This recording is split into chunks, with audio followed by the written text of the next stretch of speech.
Bonjour.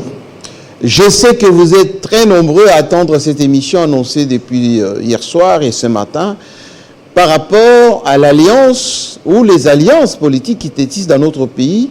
Depuis la mise en place de l'Union sacrée, Félix Tshisekedi avait appelé les leaders politiques du pays pour constituer cette union sacrée et gouverner ensemble pour avancer. Et depuis quelque temps, il s'observe un peu de méfiance, pour ne pas dire d'invective, entre les membres éminents de cette union sacrée. Notamment entre Moïse Katumbi, qui est l'un des membres influents, pour ne pas dire très important de l'union sacrée. Il y a injecté ses députés, ses ministres, mais également beaucoup de soutien apporté depuis le début à Félix Tshisekedi pour que cette union tienne. L'UDPS, l'une des formations politiques qui soutient le président, pour ne pas dire la principale, semble toujours se douter ou douter de la fiabilité, de la sincérité de Moïse Katumbi, des fléchettes, pour ne pas dire des coups fourrés quelquefois orchestrés par les uns les autres. Il y a comme une espèce de « je t'aime moi non plus » entre les grandes formations politiques, l'ensemble, et l'UDPS de Félix Tshisekedi. Aujourd'hui, toute la vérité sur ce qui a été dit ici par le député provincial de Kinshasa, mais surtout collaborateur de Félix Tshisekedi, Peter Kazadi, de l'UDPS, par rapport à la sincérité de Moïse Katumbi, mais également la vérité sur ceux qui restent fidèles ou qui sont, semble-t-il, en train de quitter Moïse Katumbi. Quelle est sa force? Comment compte-t-il s'organiser pour 2023? Nous avons invité l'un des collaborateurs de Moïse Katumbi, de l'ensemble. Il est député aussi de Kinshasa. Notre invité est Mike Mukebai Nkosha, qui est notre invité. Bienvenue, honorable. Merci beaucoup, Jean-Marie Kassamba. Je n'ai jamais eu autant d'appels depuis ce matin, lorsque nous avons annoncé que vous allez être notre invité ce matin, Oui. sur ce plateau de Télé 50. Comment vous allez d'abord? Je vais bien. Ça me surprend. Quand tu me dis que tu as reçu beaucoup d'appels, j'ai dit, bon, tout l'intérêt que le Congolais témoigne à la politique nationale. Vous êtes si important que ça? Si influent que ça? Bon, je ne crois pas beaucoup. J'ai vu ma modeste vie à Lingwala. Je mange mon pondou, je marche à pied. Je me suis toujours considéré comme un citoyen. Pourquoi vous êtes redouté? Redouté? Oui. Bon, je ne sais pas. C'est assez qui me redoute de dire pourquoi. Moi, je m'efforce de rester dans la droiture. Je vous offre ce fauteuil. Merci beaucoup. Et je pense que nous sommes en direct. Le monde entier va nous suivre ici au Congo et à travers le monde. Je l'ai dit à l'entame tout à l'heure. Oui. Qu'il y a quelques jours, sur ce même fauteuil, était Peter Kazadi, qui est député provincial de Kinshasa comme vous, qui est membre de l'Union sacrée comme vous, mais lui, il est de l'UDPS. Il a affirmé un certain nombre de choses avec conviction, d'ailleurs, beaucoup de véhémence d'ailleurs, concernant votre collaboration, surtout contre l'homme Katumbi. Et en termes de droit de réponse, il faut aussi que Katumbi nous donne son point de vue quant à ce. Alors, je pose d'abord la question par rapport à Mike Mukebai. Je vous ai posé la question tout à l'heure pour savoir comment un député peut avoir autant d'influence et... Enfin, on vous redoute pour votre franc-parler. Vous n'avez jamais peur? Je ne sais pas dire si je suis redouté. Moi, je fais mon travail. Dire que je n'ai pas peur, c'est faux. Je suis un être humain. J'ai une famille, une femme que j'adore, Cocotte Tabala, 2 gosses adorables, Megan, qui m'a fait le plaisir de me donner son diplôme d'État cette année. Ah, félicitations. Il va aller à l'université. Et mon fils cadet, Bradley, Mukebai Nkoso, qui lui passe en 7e, donc en première année secondaire, donc je pense à eux. Je prépare leur avenir, j'y travaille. Mais il ne faudrait pas que ma famille, que ma vie devienne comme une sorte de pression pour m'empêcher de travailler, de faire mon travail, de participer avec d'autres à la transformation du Congo. Ça, quand vous me le dites tout de suite, je tourne le dos et je vais ailleurs. Il faut qu'il y ait bien des Congolais qui prennent des risques pour que ce pays change. Mais on dit que et ces Congolais-là, oui, ils ne tomberont pas du ciel, ils ne sortiront pas des terres. C'est vous et c'est moi. Il faut bien qu'il y ait des Congolais. Mais on dit de vous que vous êtes dans la provocation constante pour vous faire important, pour que tout le monde vous regarde. Personne ne vous fait peur. Allez-y, grattez un peu sur l'histoire. Ceux qui sont au pouvoir aujourd'hui, c'est dommage qu'ils se montrent au pouvoir comme des héritiers inconscients. Mais en fait, pour qu'ils en arrivent là, eux accèdent à ces pouvoirs, dont ils jouissent aujourd'hui, au propre comme au figuré. Mais il y a eu quelqu'un, il y a eu des Congolais, un groupe de Congolais, qui ont risqué, qui ont sacrifié de leur vie, entre autres Étienne Tshisekedi, en relégation tout le temps. Je ne pense pas qu'à l'époque, Félix devait être tout heureux quand il apprenait que son père était ballotté par-ci par-là, à travers 1001 territoires de la République démocratique du Congo. Il en souffrait. Au jour d'aujourd'hui, il est là. Bon, donc il faut donc qu'il y ait... Alors, quand on dit je suis passé champion dans la provocation, qui ai-je provoqué? Ben, vous dites des choses parfois très virulentes. Bon, je ne sais pas. Quand on dit très virulente, alors, quand vous êtes face à un peuple qui souffre, que des gens qui posent des actes, à mon point de vue, qualifiés de criminels, vous voulez qu'on les caresse dans le sens du poil. Comment va le Congo? Il faut utiliser les mêmes mots que les actes odieux, ignominieux, qui sont posés par le pouvoir actuel. Comment va le Congo? Très mal. Et tu le sais. Je vais te dire une chose. Hier soir, je suis rentré, j'avais un petit creux. J'ai dit à ma femme, est-ce qu'il y a du foufou? Elle me dit non. Ben, elle dit, bon, ok, ben, tu me sers ce qu'il y a à manger. J'ai dit à un collaborateur de m'acheter une chikwang. J'ai acheté une chikwang à 500 francs. Je parle des Congolais, aux Congolais de ma vie. Oui. La chikwang à 500 francs et à cette dimension. Je mange rarement la chikwang parce que j'ai grandi dans la tradition kassaïenne. C'est caricatural. À ma table, il n'y a que le foufou. Comme ça, la chikwang à 500 francs. Ça, c'est hier. Il y a quelques jours, je me suis payé le luxe, je me dis le luxe parce que pour moi, c'est un luxe, de m'acheter un pain dans la rue et on m'a mis de la margarine. C'est pas que je prie l'épaule margarine. Un pain et un peu de la margarine, ça m'a coûté 1000 francs. J'ai reçu 1000 francs. J'ai reçu Augustin Kabouya ici. J'ai reçu Peter Kazel ici. Ils m'ont répondu exactement à cette question. Si les prix ont augmenté, le pouvoir d'achat aussi a augmenté. On a augmenté les salaires des gens. Et donc, il faut faire la proportion entre les gens qui gagnent un peu plus et les prix qui ont aussi augmenté. Bon, alors, pourquoi vous caricaturez sans tenir compte je vais répondre. Des efforts de l'État? Qu'est-ce que l'État a fait? Mais déjà, quand tu me parles d'Augustin Kabouya, je ne réponds pas. Parce que celui-là, il n'est pas dans les débats structurants. Pourquoi? En tant que secrétaire général du parti présidentiel, c'est un homme qu'on doit voir dans le grand plateau, France 24, CNN, pour porter les idées du pouvoir. Il est incapable de le faire. Il est dans des meetings à limiter, à attaquer les gens. Mais il gère le parti. Il gère le parti ici. Il ne parle pas de lui. Mais alors, maintenant, par rapport à l'allégation qu'ils ont présentée tous les deux, oui, les prix augmentent et le pouvoir d'achat, donc vous augmentez les salaires. Alors qu'est-ce que vous faites en réalité?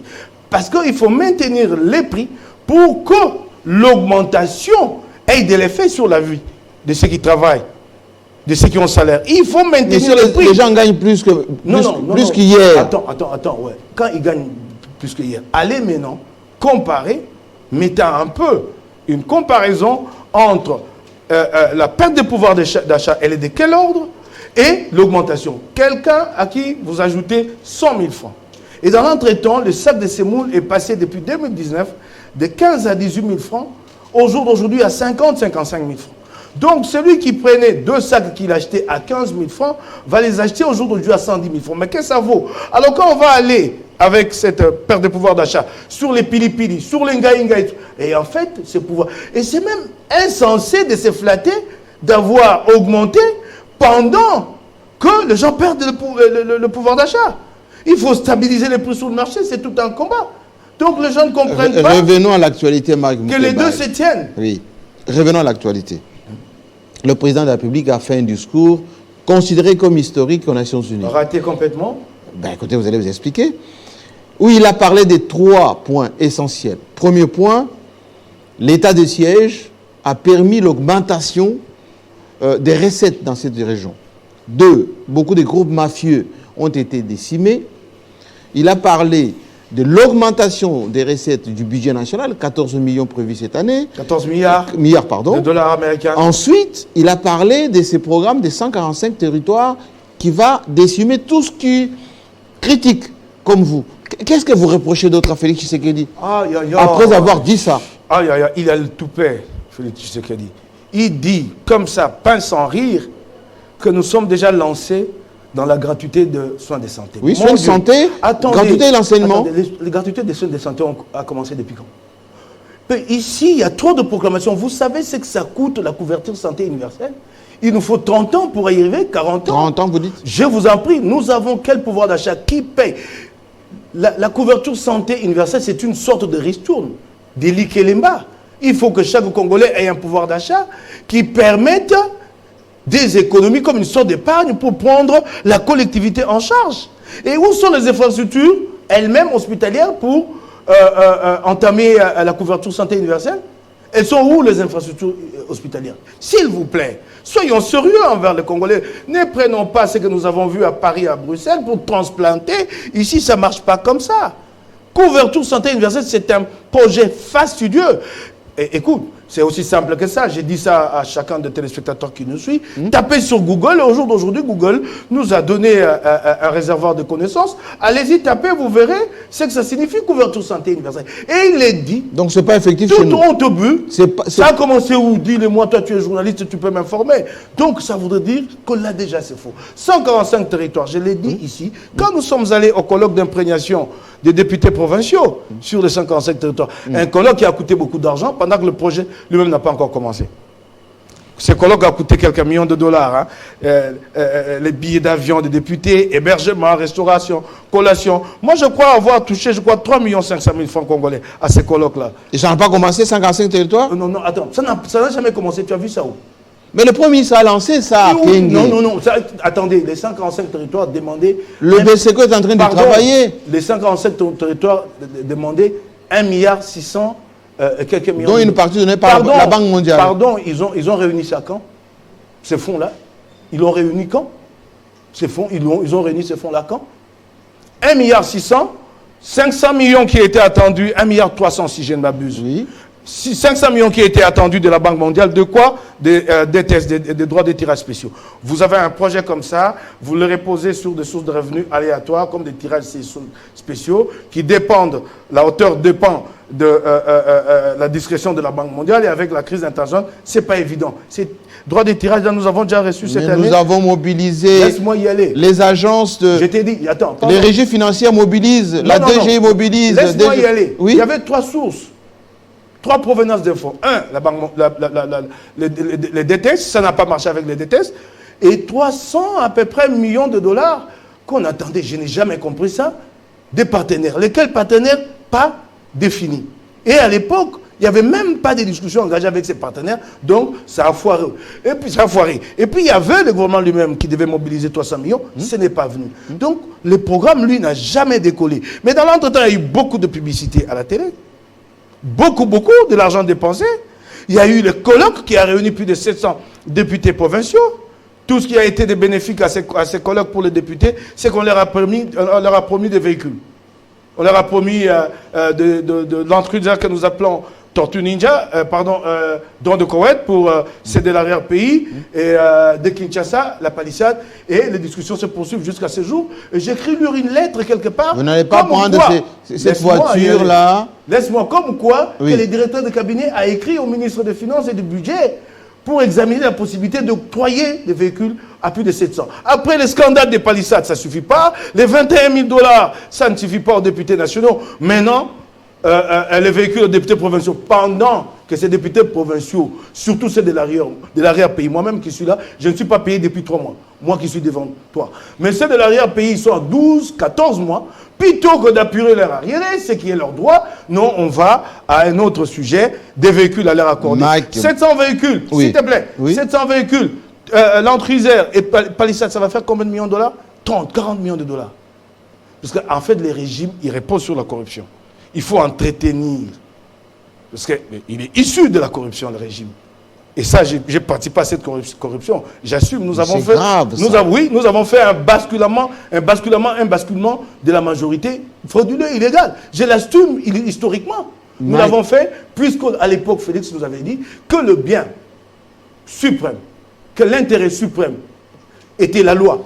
Que l'intérêt, du peuple était la loi suprême. Nous l'avons fait de bonne foi. Mais lui, qu'est-ce qu'il en a fait? Qu'est-ce qu'il a fait des capitales? Il l'a dilapidé avec son entourage. Mike Mkebaye, quand on vous suit, Eh mais j'ai pas fini. Oui, qu'est-ce que vous Tu parles de discours à l'ONU. Oui. Mais ces recettes-là qui ont augmenté, elles ont augmenté de quel ordre?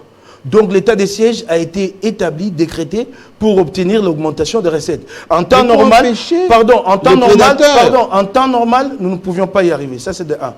Mais il aurait dû nous donner des chiffres sur les morts. Y en a-t-il plus ou moins? Et d'ailleurs, est-ce que cet état de siège, quand il a été lancé au départ, est-ce que les objectifs avaient été définis? Non. Comment nous pouvons l'apprécier maintenant? Comment il inclut maintenant dans l'état de siège l'augmentation des recettes? Les groupes armés, il y en a toujours plus de 120. Qu'on me donne le nom d'un seul groupe armé qui a été complètement neutralisé. Et ce qui est très grave pour notre souveraineté, les chefs de l'État se retournent avec fierté, il est dit, vers les armées étrangères. Il n'y a pas de projection chez lui sur la montée en puissance de l'armée congolaise pour prendre le contrôle de la situation. Il s'est flatté. La loi de programmation militaire. Attendez. Le FARDC n'a jamais eu autant de moyens que pendant que Félix Tshisekedi est au pouvoir. Attendez. Autant de moyens. Attendez. Il arrête les généraux qui détournent. Qu'est-ce que vous voulez d'autre, Michael Mukeba? Qu'est-ce que vous voulez d'autre? On peut avancer? Oui, bien sûr. La loi de programmation militaire, on va voir ce qui va être fait réellement. Tu connais la réalité dramatique de la République démocratique du Congo, même qui continue avec Félix Tshisekedi. Ce qui est décidé dans le budget adopté à l'Assemblée n'est pas ce qui est exécuté pendant l'exercice budgétaire. Tu vas le voir dans la réduction des comptes actuels. Il est lui-même le premier gourmand du budget national, le chef de l'État. Il est en dépassement budgétaire cette année, à la présidence de la République. Ouais, encore. Alors tu vas te flatter de quoi? Laissez-moi poser cette question, Michael Mukeba. Quand on vous écoute, on a l'impression que chez Félix Tshisekedi, tout est noir, rien ne fonctionne. Pourtant, vous êtes des lignons sacrés. Pourtant, vous, Michael Mukeba, vous avez applaudi l'arrivée de Félix Tshisekedi.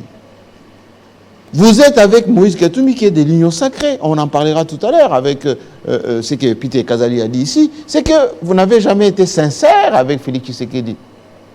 Qu'est-ce qui justifie qu'aujourd'hui, vous tirez à boulet rouge sur l'homme que vous avez soutenu? Et jusqu'à aujourd'hui, jusqu'à ce matin, vous êtes officiellement membre de l'Union sacrée. Vous parlez de sincérité. On va y aller. Oui. Parlons sincérité dans les alliances. J'ai entendu... Peter Kazali l'a dit là. J'ai entendu Peter Kazali. Jamais sincère, Moïse Katumbi. Et ces gens. Ok, j'ai entendu Peter. Je l'ai vu s'en prendre à Moïse Katumbi, dire ce qu'il a dit. Commerçant. Alors, j'ai les traités d'affairistes. Je vais dire un mot là-dessus. Alors, j'ai passé hier ma soirée et ce matin de longues minutes à discuter avec Moïse Katumbi, le chairperson 2023. J'ai longuement discuté avec lui. Je lui ai demandé s'il connaissait Peter Kazadi. Il m'a dit non. J'ai beaucoup insisté, dit ni Adam ni Dev. J'ai dit non, il est grand, fort. J'ai essayé un peu de le décrire, ainsi de suite. Il dit ça, c'est dénigrant, ça. Laisse-moi y aller. C'est ma réponse à moi. Il dit non, ni d'Adam ni d'Ève. J'ai dit vrai. J'ai dit non, c'est un avocat dont la plus grosse... Il est là. Oui, ok. La plus grosse affaire qui lui a permis de gagner un peu d'argent, c'est quand il était l'avocat de Chimley. C'est une affaire de succession. Mais une affaire connue comme ça devant des tribunaux, qu'il ait gagné un grand procès, je ne savais pas. Son cabinet date de longtemps. Hein? Pardon. Son cabinet date de longtemps. Elle m'a dit, je ne connais pas qu'un ancien avocat de Chimley. J'ai dit, mais même Franck Diongo a récemment parlé de lui, évoquant son passé kabiliste aux côtés de Jean-Charles Okoto. Je dis, je ne connais pas. Ben, je dis, tiens, ben... Et puis alors, je me suis dit, un adage m'est revenu en tête. L'adage célèbre de Mobutu. Okay. Que l'aigle vole si haut que la bave du crapaud ne l'atteindra jamais. Ça vaut autant pour Peter Kazadi que pour tous les autres artisans des théories complotistes contre Moïse Katumbi. Ça vaut pour eux tous. Cet homme a passé à traverser des épreuves dures que celles-ci qu'on lui impose au jour d'aujourd'hui. J'ai été avec lui quand il allait répondre devant le parquet. Il avait le choix qu'on les juge d'affairistes. Il avait le choix de continuer avec Kabila s'il était un affairiste. Mais il a préféré la voie de l'exil, sacrifiant sa vie de famille et tout le reste. C'est dommage que ceux-là qui ont bénéficié de son appui à tous les niveaux, sous toutes ses formes. Bénéficié. Je t'en prie, laisse-moi y aller. Qui a bénéficié de qui? Allons-y. Genval. qui en a été le principal artisan. C'était un moment de combat crucial. Tu veux que nous revenions là-dessus? Quand nous marchions dans la rue en janvier 2015 pour contrer Kabila sur sa fameuse loi électorale qui subordonnait la tenue des élections à quoi? À l'organisation du recensement, lui, Peter Kazadi et les siens étaient déjà à Ibiza, ils préparaient Ibiza. Et si cette manifestation-là a réussi, parce que la première tentative avait fait flop, et après une évaluation, les Camérés et les autres Fayoulou ont compris qu'il avait manqué de moyens pour la sensibilisation, qui avait mis la main à la poche. Et la deuxième tentative avait été un succès, et nous avons fait reculer Kabila. L'IDPS a toujours dit que Katumbi nous montre laisse-moi avancer. Un début de preuve de financement de quoi que ce soit. Nous sommes un parti historique. Nous n'avons pas besoin de cette polémique-là. Nous bénéficier de quoi que ce soit de Katumbi. J'en connais bien que Katumbi a aidé. Et ce n'est pas dans cette culture d'envoyer Mak Moukebaï ici sur le plateau. Oui. Pour, voilà, tel a été soutenu, tel a été soutenu. Je te parle de moments importants où l'appui de Katumbi a été déterminant sur le plan de la collectivité. Je ne vais pas dans des individus. Je parle de Genval, je parle de la marche de 19 janvier 2015. C'est de ça que je parle, pas des individus. C'est ça. Alors, continuons dans cette sincérité. Les problèmes de l'Union sacrée, c'est quoi? Félix Tshisekedi a créé l'Union sacrée avec un agenda caché. Agenda caché? Un agenda caché. Ou sincérité de rassembler des fils de ce pays. Regarde au jour d'aujourd'hui que l'Union sacrée est en train de se transformer pratiquement en une coalition électorale. C'est ça le problème. Elle n'est pas une coalition électorale. Nous sommes venus librement. C'était pour les débarrasser de Kabila et ouvrir une nouvelle voie pour le Congo. Nous avons réussi à les débarrasser de Kabila et ouvrir une nouvelle voie pour le Congo n'a pas été possible. Donc c'est cela le problème. Je vais te donner quelques exemples pour que tu vois comment ça se passe, cette union sacrée. Oui. Mais avant d'arriver à ces exemples, nous avons été, nous, l'épine dorsale de ces basculements. L'épine dorsale? Oui, parce que quand nous avons... C'est une initiative de Félix Tshisekedi et il vous a demandé librement d'adhérer ou non. Quand nous avons obtenu ensemble la déchéance de Mabunda, c'était avec 281 voix, et c'est sur les 281, il y avait nos voix, quelques 70 députés. Et à l'époque, on nous implorait d'être là, et je sais que quand Katumbi avait répondu oui, combien à limiter, les gens ont jubilé. À l'époque, mais l'homme politique congolais, il sait qu'il est, tu l'es dans monter, et après, il renverse l'échelle pour qu'un autre ne monte pas. C'est cela. Mais nous les attendons, ils descendront là. Nous les retrouverons au pied de l'escalier. Nous, on n'est pas si pressés que ça. Il n'y a pas de sincérité. Dès que l'Union sacrée a été mise en place, quelle stratégie a été imaginée? De minoriser les forces de changement, notamment Ensemble pour la République. On a recouru à un recrutement massif, alors qu'on avait déjà une majorité consolidée. Pour avancer, on a recouru à un... C'était un piège. Laisse-moi y aller. Oui. On a recouru à un recrutement massif des FCC pour nous noyer, nous. Oui. Oui, alors en ce moment-là... Stratégie politique. Okay, ouais, stratégie politique. Alors, oui. Qu'est-ce que vous pouvez attendre de nous? Tirer les conséquences de cette stratégie. Regardez les institutions. C'est Mbosso. C'est... comment s'appelle comment s'appelle celui-là Baba Tiloukwebo. Oui. À la CENI, vous avez le premier vice-président là-bas. C'est un originaire de FCC. Et finalement... La sincérité, elle est où? Vous la cherchez où? Mais alors, je continue. Oui. Parlons sincérité. Oh, mais en cette matière, il y a un arbitre formidable. Qui? Lui, il a mis fin à la polémique. Il a mis un terme à la polémique. Christophe Lutundula Apala. Il l'a dit. Et aucun, dans l'entourage de Félix, ni dans l'UDPS, n'a démenti. Que je n'ai jamais obtenu mon poste au nom et pour compte d'Ensemble pour la République. C'est le chef de l'État qui me l'a accordé une tuite personnelle. Donc, pendant que nous discutions qu'il y avait de frémissement pour la mise en place de l'Union sacrée, Félix Tshisekedi faisait déjà des gosses dans le dos à Katumbi. Donc, l'un de ces gosses-là s'appelle... Je peux poser ma question. Il l'a dit en public. Je peux poser ma question. On peut avancer sur cette sincérité? Oui. Alors, Kazadi dit ceci.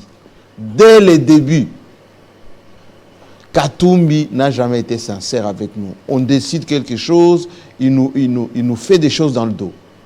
Katumbi a toujours eu des ambitions présidentielles. Au lieu de s'aligner Premier ministre, il envoie ces gens pour qu'ils se préparent à être demain président de la République. Vous êtes venu à l'Union Sacrée pour noyer le poisson et vous préparez à être candidat président. C'est ça que l'UDPS vous reproche. Mais nous ne préparions pas à une candidature présidentielle. Elle est naturelle chez nous en raison... Naturelle. Naturelle. Les leaders de l'Union Sacrée s'appellent Tshisekedi. En raison de la dimension de Katumbi et de son parti politique Ensemble pour la République. Ça va de soi et nous ne l'avons jamais caché. Et de les dire au sein de l'Union Sacrée, ce n'est pas marcher sur les intérêts de l'Union Sacrée parce que ce n'était pas une alliance, une coalition électorale. Ceux alors qui sont dans la logique de feindre, d'amener les autres vers une alliance programmatique pour le mandat de Tshisekedi, alors qu'en réalité, ils veulent mettre tous au pas derrière. Nous sommes en direct, Mike Mukebai. Il y a 3 questions qui tombent là, tout de suite. Il y a Jean-Marc Kaloka qui est à Lyon, en France. Il dit, M. GMK a demandé à M. Mike Mukebai pourquoi Katumbi ne quitte pas l'Union Sacrée parce qu'il n'est pas d'accord avec Félix Tshisekedi. Bon, allons-y, mettons-nous d'accord sur cette question. Moi, j'ai assumé ma part et mon parti m'a laissé cette liberté. Moi, je ne fais pas partie de l'Union Sacrée. Ah bon? Oui, je l'ai toujours dit et c'est connu. Et d'ailleurs, j'aurais bien aimé que tu aies Peter Kazadi ici, en contradictoire, pour lui poser la question. Ouais. Qu'est-ce que je vais organiser ça, ne vous inquiétez pas. S'il en aura le courage. Hein. Il viendra. Ah, si, je le connais très bien, s'il en aura le courage. Oui. Parce que je lui poserai la question de savoir si l'Union Sacrée existe dans les assemblées provinciales. Mais toutes les provinces sont dirigées par l'Union Sacrée maintenant. L'Assemblée provinciale de Kinshasa, l'Union Sacrée n'existe pas. Hier ou avant-hier, un collègue de l'UDPS, Sami Kalonji, l'a reconnu. Il a dit que l'UDPS était mise en minorité, les députés de l'UDPS, au profit de la dynamique Ngobila. Il l'a dit. Ici à Kinshasa. Il a dit dans un média. Je ne vais pas faire de la publicité à ces médias. Et Peter Kazadi, s'il y avait du sérieux, ou s'il était sérieux, soit s'il y avait du sérieux dans sa pratique politique, il devait être le chef de file de la majorité, Union Sacrée. Ici à Kinshasa. C'est lui le président du groupe parlementaire. UDPS, avec 12 députés sur 48. Les 48 là, il faut mettre de côté les 4 de vieux qui sont des chefs coutumiers cooptés. En fait, 44 députés en réalité. 12 sur 44.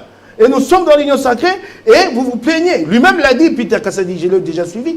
Il dit à une journaliste que nous ne sommes pas en mesure de peser parce que nous sommes une minorité. Comment une minorité 12 sur 44? Et que la deuxième force qui arrive, qui s'aligne après l'UDPS, c'est de perdre avec, je crois, 5 députés.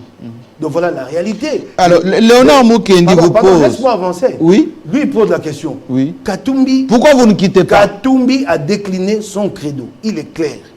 Je suis dans l'Union Sacrée, mais s'il y a à redire, s'il y a à élever le ton, j'élève le ton. Il a élevé le ton une fois, et là, c'était même une demande amicale à la limite. Il a dit, il n'y a pas de cadre de concertation. Mettez en place un cadre de concertation. Est-ce que ça a été fait? Non. Alors, RAM, oui, nous avons élevé le ton comme parti politique. Mais il faut nous donner raison aujourd'hui parce que vous avez fini par abolir RAM. Donc, nous devons nous taire. Mais la discipline du groupe. La discipline du groupe. Oui, ok, d'accord. De l'Union Sacrée. Vous avez un chef de file qui s'appelle Félix Tshisekedi. Je vais te dire une chose. Oui. L'Union Sacrée est née avec une malformation congénitale. Oh là là. Et il ne faut pas les refaire à l'avenir. Comme toutes les coalitions de gouvernement au Congo. La coalition 2006, PPRD Palou, ne s'est préoccupée que du partage du pouvoir. La coalition FCC Cash ne s'est préoccupée que du partage du pouvoir. Tout autant que la coalition Union Sacrée. Non, il faudrait qu'à l'avenir, que nous soyons en mesure de nous mettre d'accord autour d'un soubassement programmatique, et comme ça, nous avons des repères qui nous accordent nous tous. Ça nous a manqué. Pourtant, nous, Ensemble pour la République, nous avions présenté un cahier de charges et nous avons été diabolisés à cause de cela. Et donc, si nous nous étions mis d'accord sur des valeurs, je crois qu'il y aurait moins de problèmes. Les gens ont refusé que nous nous accordions sur ces valeurs. Donc, le credo est très clair. Je suis dans l'Union Sacrée. Katumbi l'a dit à Kisangani, au lancement de notre parti, je demeure, mais je ne me tais pas pour le bien de mon peuple. Dites-moi, Léonard Mukendi qui est à Paris, qui est de l'UDPS, dit que représente aujourd'hui encore Katumbi avec les départs de Moïndo, de Okende et les autres. On a désossé. J'ai l'impression que lui, la réalité socio-politique de la République démocratique du Congo lui échappe. Oui. Parce qu'en fait, ensemble... Tous vos ministres sont partis. Non. Ensemble ne reposait pas sur l'un, l'autre ou les deux ministres qui sont partis. Même le Tundu là est parti. Pardon. Il a dit qu'il a été nommé par Félix Tshisekedi. Attendez, je vais pas être méchant avec le Tundu là. Oui. C'est quelqu'un qui a... Oui, mais il a dit ça. Non, il a un certain prestige, mais politiquement, il pèse quoi? Ben, c'est un député. Oui, un député seul, à lui seul. Un grand technicien, un grand juriste. Oui, les intelligences, on peut les trouver un peu partout ici. C'est pas son apanage à lui. On peut trouver autant d'intelligence au Congo. J'aurais bien aimé qu'il reste. Il a décidé de partir. Oui. C'est que les gens oublient. Aussi qui a raison que les gens oublient. Et j'ai vu qui sait les dire aussi dans le même sens. Peter Kazadi. Oui. C'est qu'en réalité, nous sommes un jeune parti.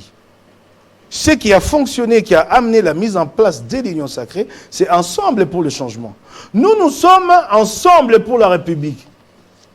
Créé à peine 2 ans, nous nous battons. J'étais même gêné que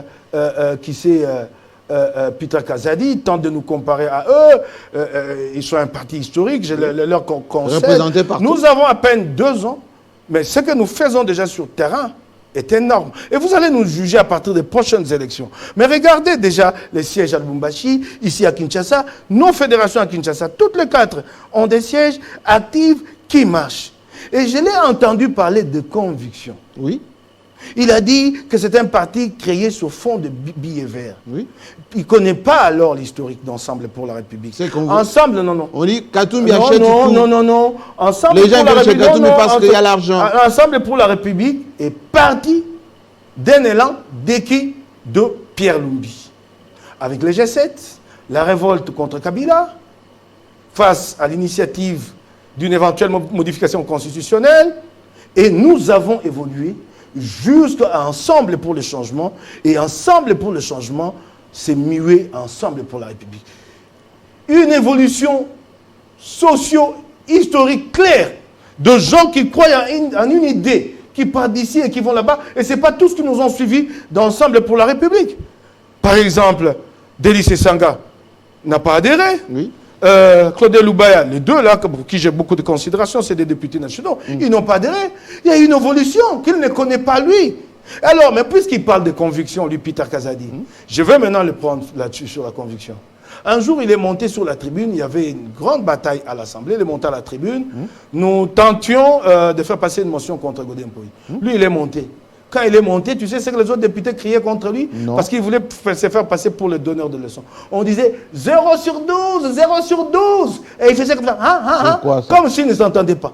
Mais parce que lui, comme capitaine d'équipe, chef du groupe parlementaire UDPS, il a conduit les troupes à la conquête de sièges des sénateurs. Sur 12 députés provinciaux, ils ont obtenu 0 siège. Ça, lui, il peut se flatter qu'ils ont une conviction à partager. Non, laisse-moi, Jean-Marie ne me retient pas. Oui. 0 sur 12, lui, capitaine d'équipe. Les gens lui criaient 0 sur 12, il faisait semblant, parce qu'il savait que c'était embarrassant. Et il ne voulait pas montrer qu'il... 0 sur 12. Et lui parle de conviction. D'un groupe, et il parle d'idéologie. Oui. Quelle idéologie? Et en plus... Il dépasse à l'idéologie. Laisse-moi. Laquelle? Socio-chrétien. Laquelle que tu vois toujours? Social-démocratie. Une confession de foi. En pratique, tu la vois? Le peuple d'abord. Oui, ça c'est un slogan. Et en pratique, qu'est-ce que tu vois dans la vie de tous les jours au Congo? Et puis quand il parle d'affairisme, je l'ai bien dit ici, si Katumbi était affairiste, il ferait le choix de demeurer à l'époque avec Kabila plutôt que de sacrifier sa vie de famille. Mais parlons d'affairisme aujourd'hui, sans aller trop loin, parce que j'ai des choses à dire et je reviendrai les dire. Si ce sont tous ces jours-là, ils se pointent devant moi. Mais qui a trouvé la malice d'aligner les noms des condamnés sur la grâce, sur la liste de la grâce présidentielle? Oui, mais là, aucune preuve. Attends, je ne citerai personne. Aucune preuve. Je suis en train d'avancer. C'est ce que vous avez dit qu'il influence la justice. Attends. Vous avez monté des sites internet, vous alignez des choses qui ne tiennent pas la route. Je vais te donner un simple indicateur. Oui. Le premier à avoir bénéficié de cette grâce présidentielle, alors qu'il est condamné pour des faits liés à la gestion des deniers publics, c'est Roger Ntingi. Il faut poser la question, qui était à la manœuvre? Pose la question à celui-là quand il passe. Vous avez des preuves de ça? Laisse-moi, je n'ai pas cité quelqu'un. Oui. Alors, le deuxième, Sur la liste, c'est Willy Bakonga. Et vous remarquerez que l'avocat Peter Kazadi s'est pourfendu dans les réseaux sociaux, dans des tweets, pour défendre cette proposition. Trouver normal et moral qu'au nom du droit, la liberté provisoire, la grâce présidentielle peut être accordée à n'importe qui. Mais Moïse Katumbi a bénéficié aussi du retour. Pourquoi vous êtes ingrat? Laisse-moi avancer. Oui, avancez. Alors que déjà, les infractions liées, les peines liées à ces infractions-là sont incompressibles, notamment les détournements des deniers publics. Il a défendu ça. Je ne prends ça que sur l'aspect moral, sans parler du lien qui se dégage de là avec ce qui est fait. Mais alors, je vais maintenant poser la question à Peter Kazadi. Je l'ai entendu parler de déontologie ici. Oui, déontologie. Il est avocat du gouverneur de la ville. Oui, absolument. En tant que député, il est avocat du gouverneur de la ville. C'est compatible, ça? C'est interdit? Délit d'initié. Ben, un avocat peut il est député pour contrôler Ngobila. C'est incompatible? Il est député pour contrôler Ngobila. Incompatible. Délit d'initié. Mais est-ce que vous l'avez déjà vu défendre dans un procès? Les gens l'ont vu. Des avocats, moi j'ai fréquenté des grands avocats, plaider des causes, moi-même je suis au courant. Il est avocat de la ville de Kinshasa. De la DGRK. Vous voulez parler de déontologie, d'affairisme? Et j'ai des choses à dire. J'attends qu'il vienne t'asseoir là où tu es. Je vais organiser ça. Je n'en dirai pas beaucoup au jour d'aujourd'hui. Je reviens sur... Alors, je l'ai entendu parler. J'ai l'impression qu'il l'ingratitude de Katumbi. Il a eu son passeport grâce à qui? Attendez. Il est revenu au pays grâce à qui? Il y a des choses que je ne comprends pas. Oui, il y a des gens qu'il faut ramener au village parce qu'ils ont une conception patrimoniale. Il est devenu comme ça parce que Tshisekedi l'a permis. Il y a des gens qu'il faut ramener. C'est une façon de dire, je rigole que les gens ne prennent pas ça dans le sens plein de termes. Il y a des gens qu'il faut ramener au village parce qu'ils ont une compréhension patrimoniale de quoi? De l'État. Vous réhabilitez quelqu'un dans ses droits. Ce sont ses droits. C'est la volonté de faire Pardon, non. Si vous proclamez l'État de droit, vous le faites. Sinon, vous êtes un dictateur. Vous réhabilitez quelqu'un dans ce qui lui est dû. Et vous attendez de la reconnaissance. S'agit-il d'une relation personnelle? Un ami que j'ai dépanné pour qu'en retour il me dépanne les jours où je serai fauché? Mais c'est ingrat ça. Où il s'agit, où il s'agit des actes posés. Vous parlez comme Franck Diongo. Vous parlez comme Franck Diongo. Où il s'agit des actes posés dans le cadre de ses prérogatives constitutionnelles. Et c'est là au Kabeli Moto, au Kabeli Yobi Katumbi, yo aga mon Soudanais, Kamatape na Kabeli. Non, c'est pas un don. Il n'y a pas de don. Mais s'il ne voulait pas. Et ça ne demande pas. S'il ne voulait pas. On aurait continué le combat. Parce que Katumbi avait déjà fait 3 ans à l'étranger. On aurait continué le combat. C'est comme eux aussi ont été privés de bien des choses. Moi, j'étais tout petit ici, jeune, engagé. L'UDPS avait son siège à la 12e rue. Mouzé est arrivé ici. Il a investi ce siège-là et il en a fait un hôpital de la police. La 12e, après, chez Augustin Kibassa à côté. Oui. Et alors, si vous arrivez au pouvoir à ce moment-là, que vous restituez ces sièges, à l'époque, c'était pas possible parce qu'en fait, ce n'était pas un bâtiment à UDPS. Ils étaient locataires. On a forcé le bailleur à prendre un autre locataire. Et si vous arrivez en tant que président, vous restituez l'UDPS dans ses droits, alors il faut attendre une connaissance éternelle envers Félix Tshisekedi. Voilà. C'est quoi ça, cette compréhension de l'État? Vous parlez comme Franck Diongo. C'est quoi cette compréhension? Avec beaucoup d'ingratitude. Et je l'ai vu parler des démêlés judiciaires. Oui. Les dossiers que nous avons tous défendus, que nous avons dénoncés dans la pratique kabiliste. Il a réglé tout ça. Pardon. Et il dit que Katumbi traîne encore des casseroles.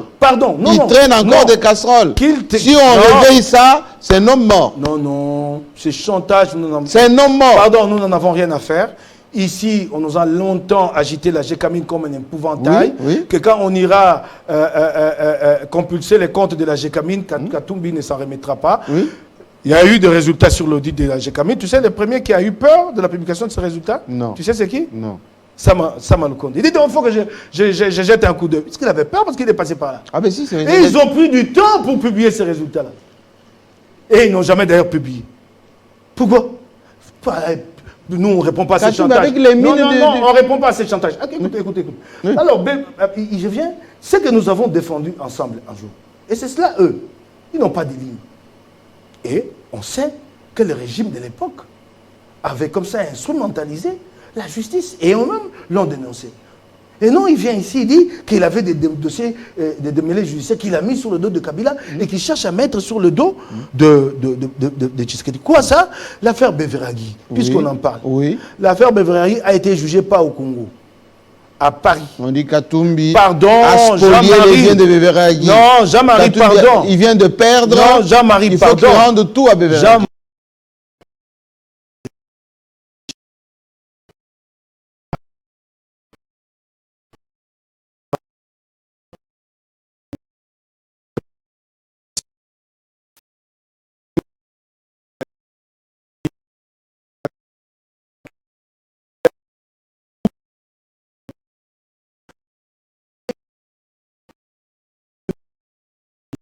Mais il a perdu. C'est qu'on entend. Non, on a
il y a les Swahili dans ces packages.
Une experte. Oui, des héritiers inconscients.